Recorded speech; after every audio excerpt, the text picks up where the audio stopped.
Well, gentlemen, I don't know what to do. A man went on a stabbing rampage and killed a dozen innocent people. These stabbing rampages have happened time and time again for the past few years, and it is our obligation as representatives of the American public to do something about this. Now, I'm aware that the five of us have differing views on knives, but I want us to all talk things out like mature adults and come up with some sort of compromise. Because if there's one thing that we can all agree on, it's that innocent people shouldn't die. Let's just ban all knives. Hate to tell you this, buddy, but our founding fathers gave us the right to bear knives. It's in the Constitution. And plus, banning knives is not going to keep innocent people from dying. Murderers are just going to find other ways to kill. Because knives don't kill people. People kill people. There's a lot of people that die in car crashes every year. Are we going to ban all cars? Look, we shouldn't ban knives, but we shouldn't just sit here and do nothing either. Knives do have a bunch of practical purposes, though. I, for one, like to cook, and I use knives all the time. But what we need to do is to separate those who use knives to harm others from those who don't. How will we do that? The man who went on this stabbing rampage was mentally ill. All of the other perpetrators who have committed these stabbing rampages in the past have also had something psychologically wrong with them. I don't think it's unfair to say we should keep the mentally ill and those on the no-fly list from obtaining knives. That's profiling. Are you assuming that every mentally ill individual is going to use a knife to harm others? It's no coincidence that every perpetrator of these stabbing rampages have been mentally ill. It's not too much to ask. Most normal Americans do not use knives to harm others, but some Americans do. So we're just gonna say, sorry, you've been deemed too insane to buy this knife. How would you feel?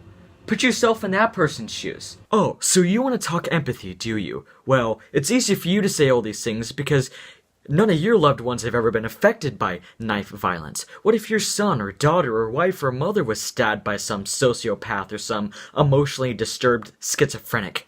How would you feel then? What we need to do is stop the mental illness at the source. We need to set up treatment centers where the mentally ill can get the help they need. First off, it's very hard to detect mental illness.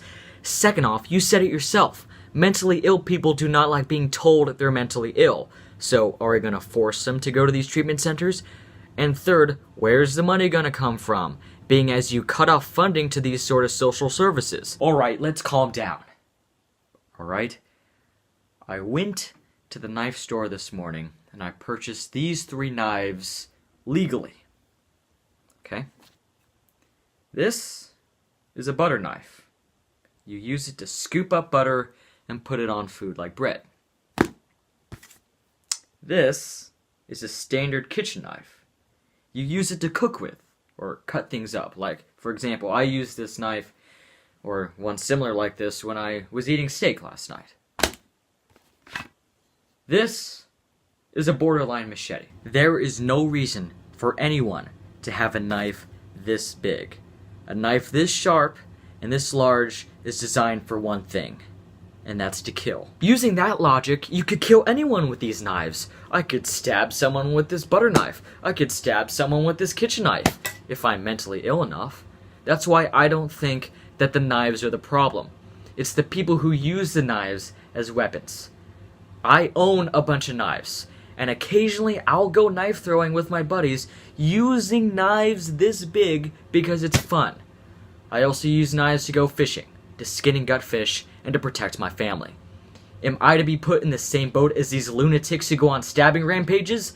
I don't think so. Well, excuse us Democrats for trying to save lives. God forbid we're actually trying to do something to prevent innocent people from being stabbed to death. That's too far. You're making us Republicans look like monsters. The problem is that we have a solution that's different than your guys's. A solution that isn't unconstitutional. Knife control is perfectly constitutional. Let's put it into terms you may understand.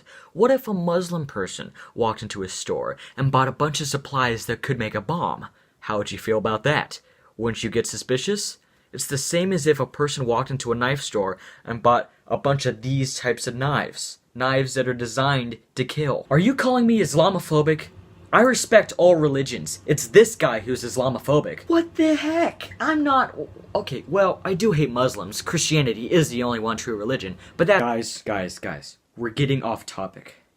If no one's gonna think up a compromise, I will.